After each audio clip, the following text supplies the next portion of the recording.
창세기 41장입니다.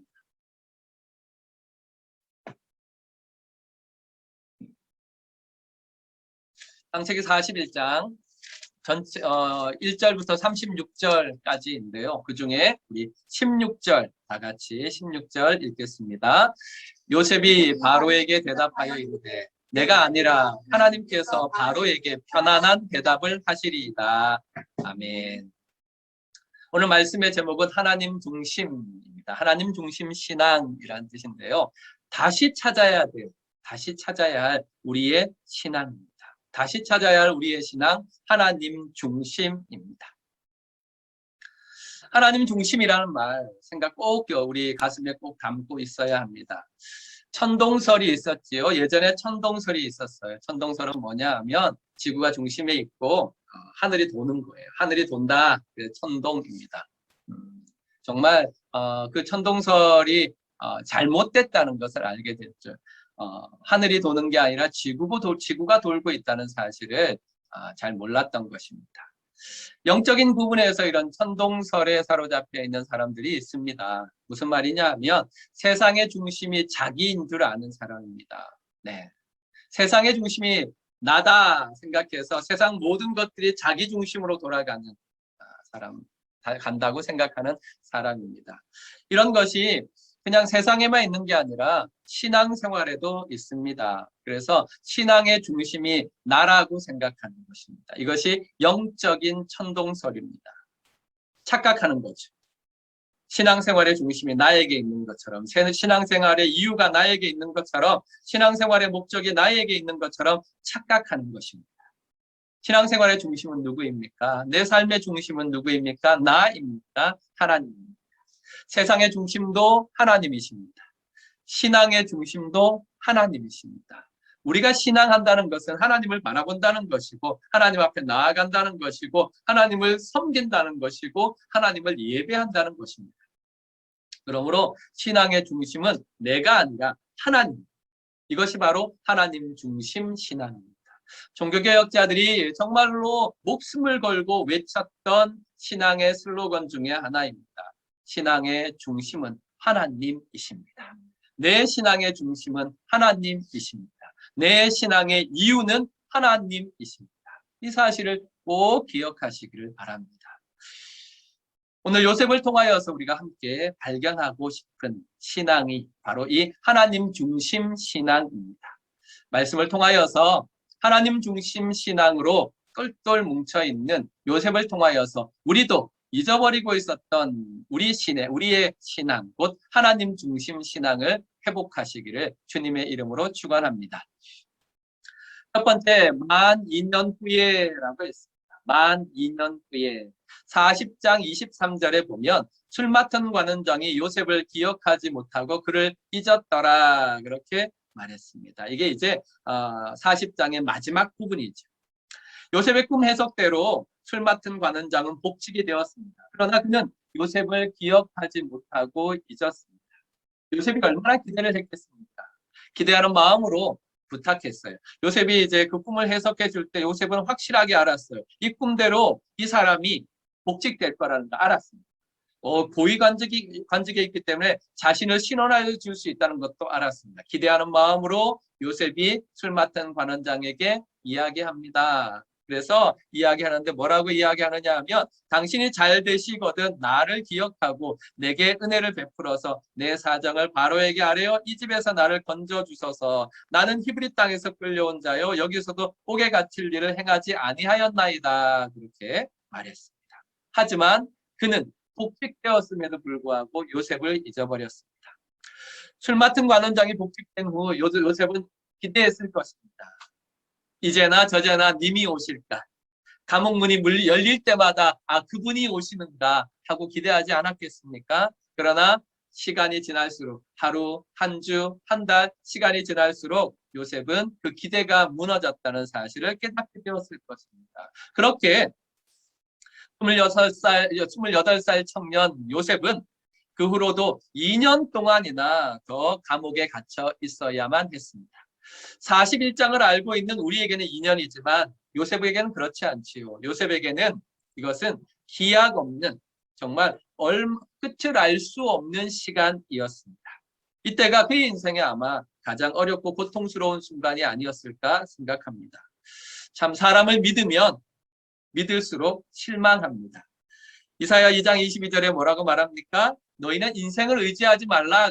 너희는 인생을 의지하지 말라. 왜 인생을 의지하지 말라 하시느냐 하면 그의 호흡은 코에 있으니 샘할 가치가 없다. 네, 그의 호흡은 코에 있다는 말은 한계가 있다는 것입니다. 사람은 제한적인 존재입니다. 그러므로 믿을 수 없습니다. 사람은 그래서 우리가 늘 이야기하지 않습니까? 사람은 믿을 존재가 아니라 사랑해야 될 존재이다. 우리 옆에 있는 분들한테 지그시 한번 보시면서 속으로만 이야기해 주세요. 당신은 믿을 존재가 아니라 사랑해야 될 존재입니다. 다행히 사람은 사랑하면 사랑할수록 사랑하는 사람이 성장하는 축복을 가져다 줍니다. 하나님은 왜 성도들에게 이런 고통의 때를 허락하실까요? 초대교회 성도의 가장 중요한 덕목은 인내였다고 합니다. 박해와 박해가 거듭되는 환경 속에서 사회적인 오해와 편견 속에서 살아야만 했던 초대교회 성도들이 믿음을 지키는 일은 대단히 어려운 일이었습니다. 도망가거나 배교하거나 타협하거나 최소한 맞서 싸우는 선택을 하는 것이 훨씬 편한 일이었을 것입니다. 그러나 우리 성경에 기록되어 있는 초대교회 성도들뿐만 아니라 그 이후에 교회 역사를 통하여서 나타나는 로마가 공인하기 전까지의 초대교회 역사 속에서 성도들의 삶은 도망가거나 피하거나 그렇게 하지 않았습니다. 그 사회 속에서 함께 살면서 인내하고 인내하는 삶을 살았습니다. 그런 환경 속에서도 초대교회 성도들은 마라나타 주 예수의 때를 기다리면서 주 예수가 다시 오시는 그날을 바라보면서 인내하며 살았습니다. 소망 가운데 믿음으로 인내하였습니다. 그 인내는 믿지 않는 불신자들에게 큰 영향을 끼쳤습니다.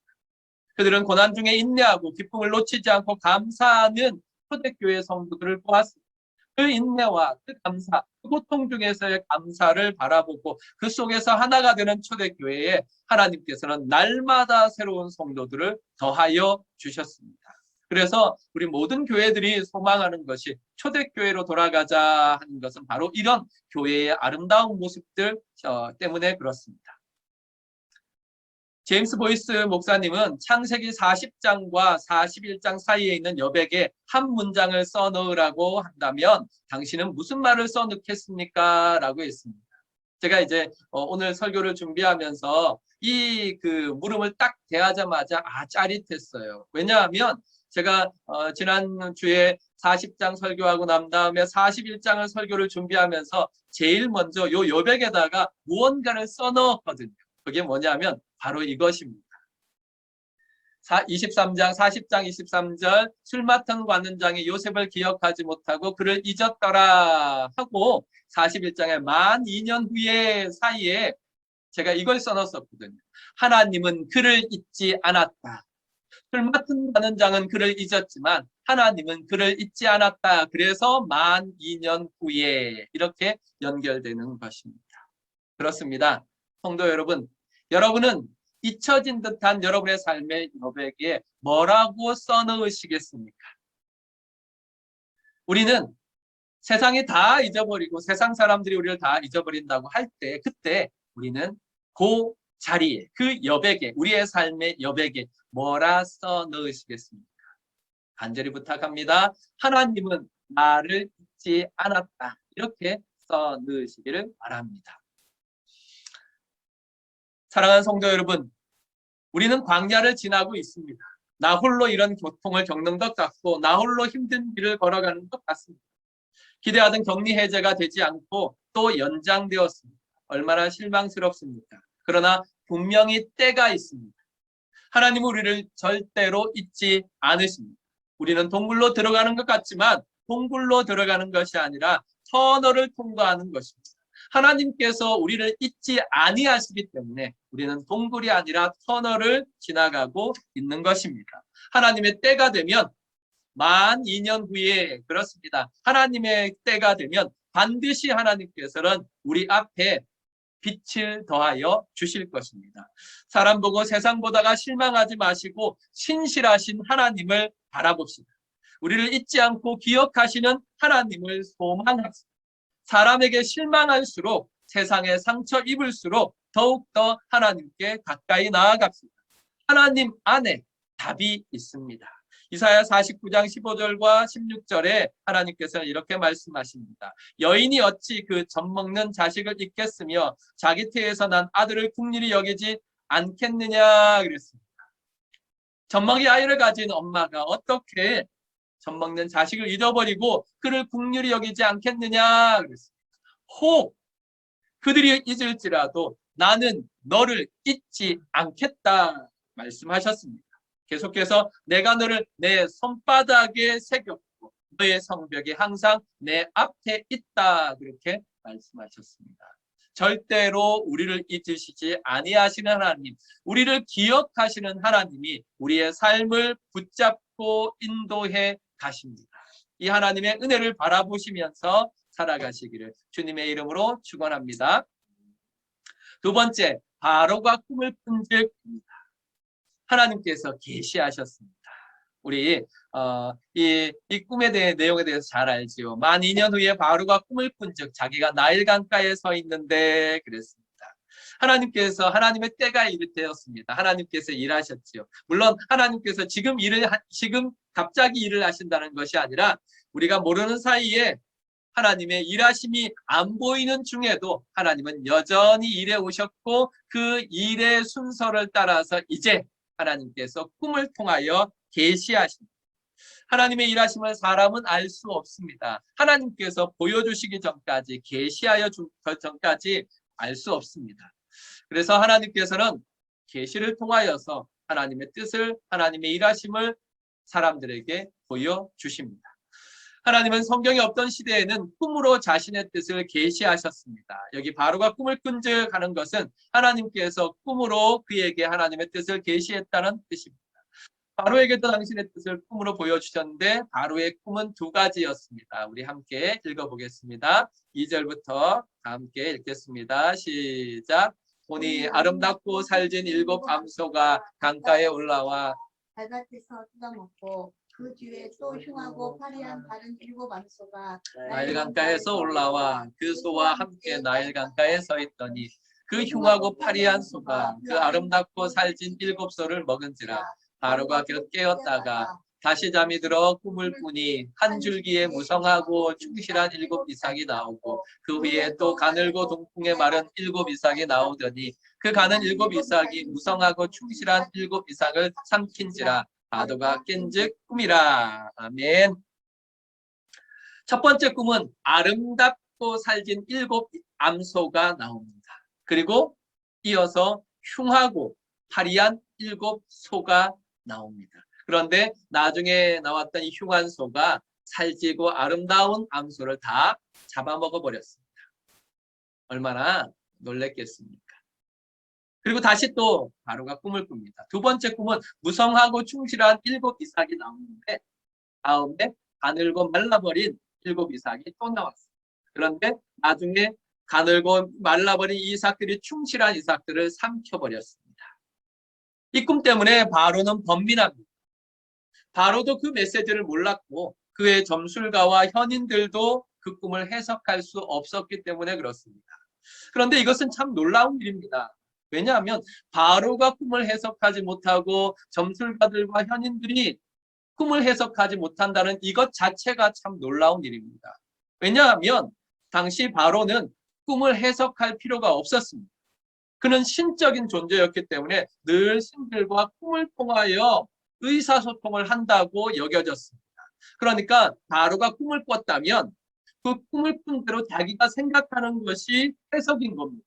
다른 사람에게 해석 구할 것도 없이 꿈을 꾸고 이게 이건가 보다 하고 자기가 해석하면 끝나는 거였어요. 게다가 바로가 그 꿈을 이해하지 못하고 해석하지 못하고 점술가들과 현인들한테 지혜로운 사람들에게 내놨어요.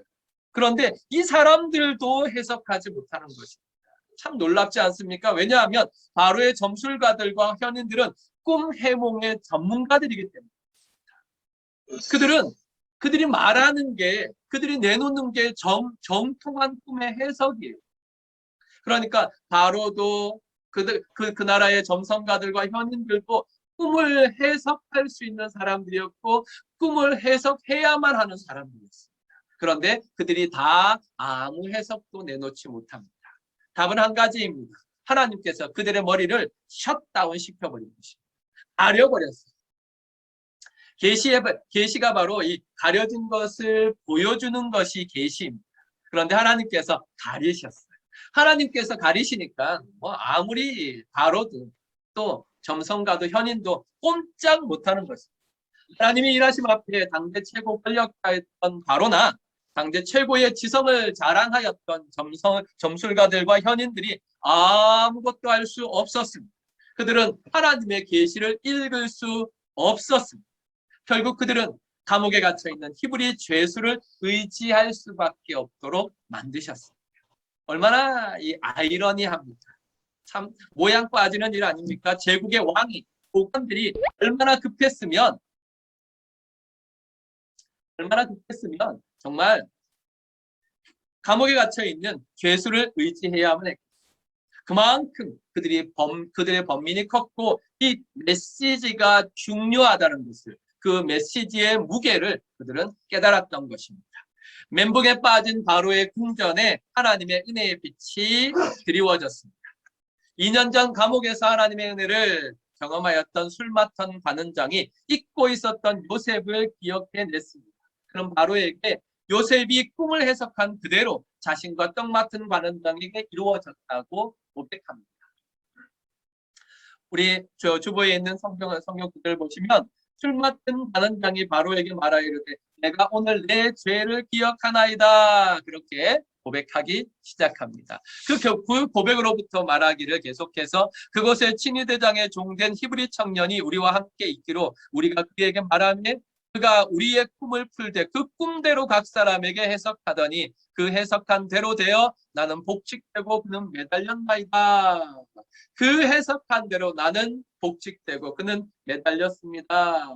바로시여 그 보디발의 감옥에 한 히브리 청년이 있는데 그가 꿈을 해석한 대로 그대로 됐습니다. 그렇게 이야기했습니다. 그러자 바로는 그 즉시 요셉을 부릅니다. 하나님의 때가 된 것입니다. 요셉은 감옥을 나갑니다. 단순히 석방되는 정도가 아니지요. 바로 앞에 서기 위해서 나아갑니다. 바로 앞에 꿈의 해석자로서 오늘 우리말로 해석한다면 계시의 전달자로서 서는 것입니다. 물론 더 나아가서 우리 다음에 말씀을 나누겠지만 그는 온 땅의 구원자로 하나님이 세우셔서 그 땅을 구원하는 축복을 여는 자가 됩니다. 만약에 생각해 보세요. 만약에 요셉이 원하던 때 그 술 맡은 관원장이 복직했을 그때에 감옥에서 추록했다면 어떻게 되었을까? 추록한 2년 동안 요셉이 열심히 노력하고 애써서 2년 만에 바로 앞에 설 수 있었을까요? 절대로 그럴 수 없지요. 하나님께서는 2년 그 감옥에 더 기다리게 하심으로 때가 딱 되었을 때 하나님께서는 요셉을 바로 앞에 세우셨습니다. 참으로 하나님의 일하심은 측량할 수 없습니다. 놀라우신 하나님의 지혜를 찬양합시다. 경이로우신 하나님의 일하심을 노래합시다. 이럴 때 성도들은 할렐루야 하는 것입니다. 이런 일을 볼 때마다 성도들의 영혼 가운데에서 하나님을 고백하며 하나님을 높이며 할렐루야 하는 것입니다. 우리 성도들의 삶에도 이렇게 할렐루야 할 수 있는 하나님의 일하심을 발견하는 축복을 누리시기를 주님의 이름으로 축원합니다. 세 번째, 하나님께서 대답하시리이다. 바로 하나님 중심 신앙입니다. 바로는 요셉에게 자신의 꿈을 이야기합니다. 17절부터 24절에 바로는 그 즉시 이 요셉에게 자기가 꾼 꿈에 대해서 이야기합니다. 요셉은 그 이야기를 듣자마자 바로 꿈을 해석합니다. 그 꿈의 해석이 26절부터 있습니다. 함께 우리 읽겠습니다. 26절, 27절 계속해서 읽겠습니다. 시작. 7 좋은 암소는 7 배요, 7 좋은 이삭도 7 배니 그 꿈은 하나라. 그 후에 올라온 파리하고 흉한 일곱 수는 7년이요 동풍에 말라 속이 빈 일곱 이삭도 7해 흉년이니 계속해서 온 애굽 땅에 7해 큰 풍년이 있겠고 그 후에 7해 흉년이 들므로 애굽 땅에 있던 풍년은 다 이 땅이 그 기근으로 망하리니 후에 든 그 흉년이 너무 심함으로 이전 풍년을 이 땅에서 기억하지 못하게 되리이다. 아멘. 요셉은 거침없이 꿈을 해석합니다. 이 꿈은 하나입니다. 7 좋은 함수와 7 좋은 이삭은 7년 흉년을 말하고 그 뒤에 나오는 7 흉한 소와 7 속빈 이삭은 흉년을 의미합니다. 앞으로 이집트에 7년 동안 흉년이 될 것이고 그 후에 7년 흉년이 올 것인데 이 흉년이 너무 심해서 앞의 흉년을 기억도 못할 것이 될 것입니다. 하고 바로 해석해 줍니다. 그런데 요셉은 꿈 해석만 하지 않습니다. 꿈 해석만 하지 않고 그 꿈을 현실에 적용시킵니다. 하나님이 주신 지혜로 꿈을 현실에 적용시키는 것입니다. 그것이 33절부터 36절까지 나와 있습니다. 우리 주보인 대로 한번 읽어보겠습니다. 33절, 35절, 36절 다 같이 읽겠습니다.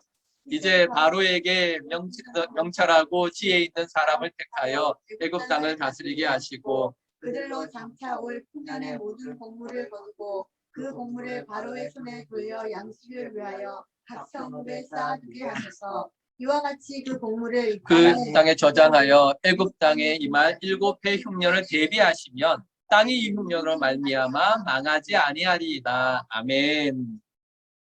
바로요, 당신은 사람을 세워 7년 풍년 동안 거두어들인 곡식의 5분의 1을 비축하여 두소서. 그러면 7년 흉년을 대비하여 이 땅이 망하지 않게 될 것입니다. 그렇게 꿈의 적용을 현실에 그대로 넣고 있습니다.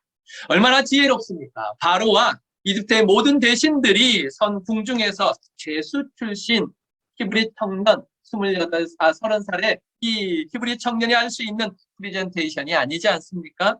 하나님께서 그와 함께 하신 것입니다. 본문 속에 함께 나눌 부분들이 많이 있지만 오늘은 그 중에 한 가지만 주목하기를 원합니다. 바로 요셉의 하나님 중심 신앙입니다. 요셉이 바로 앞에 섰을 때 바로는 말합니다.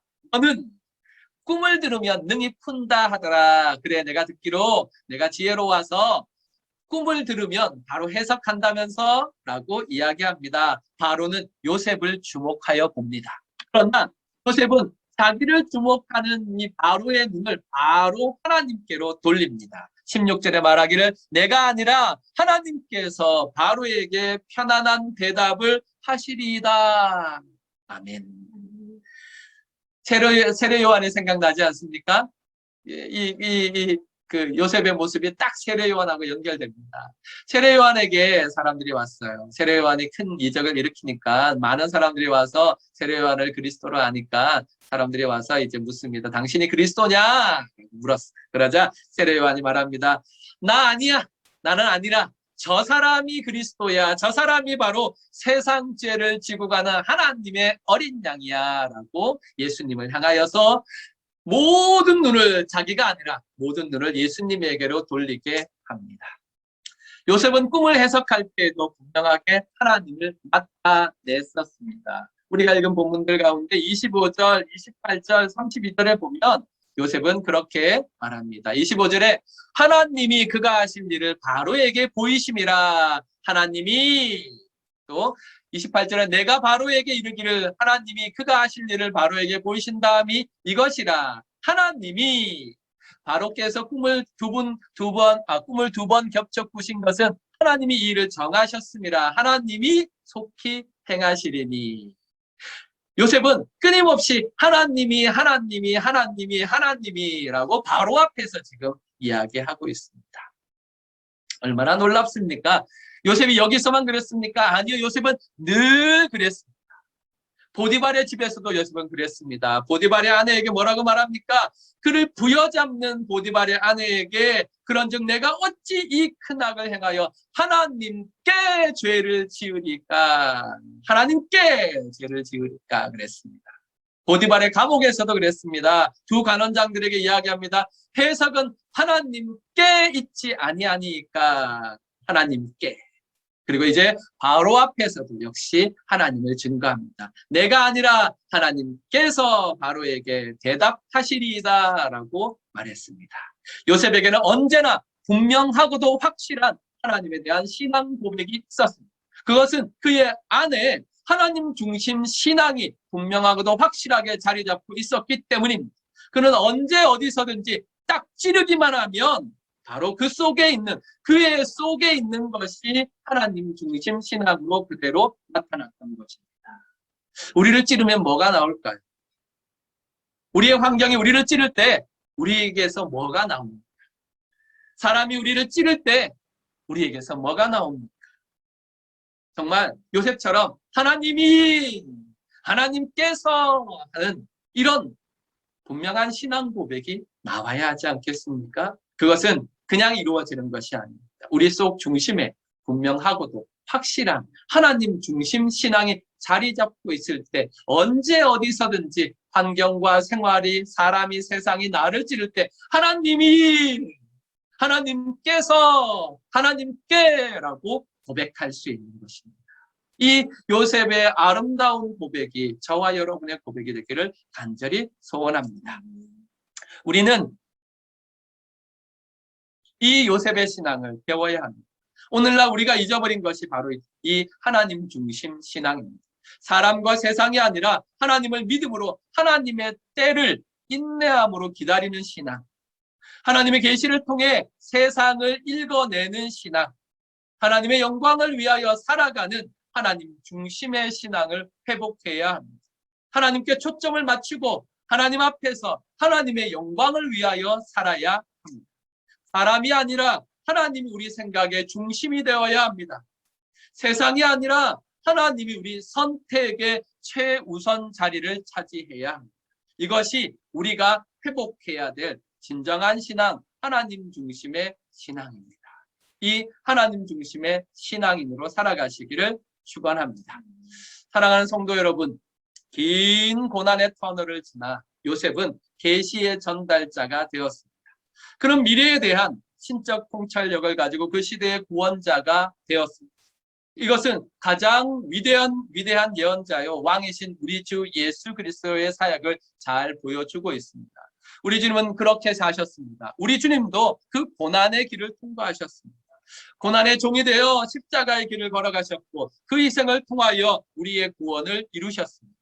그런 예수님을 하나님은 부활 승천하게 하셔서 만왕의 왕이 되게 하시고 세상 모든 권세가 그 앞에 무릎을 꿇게 하셨습니다.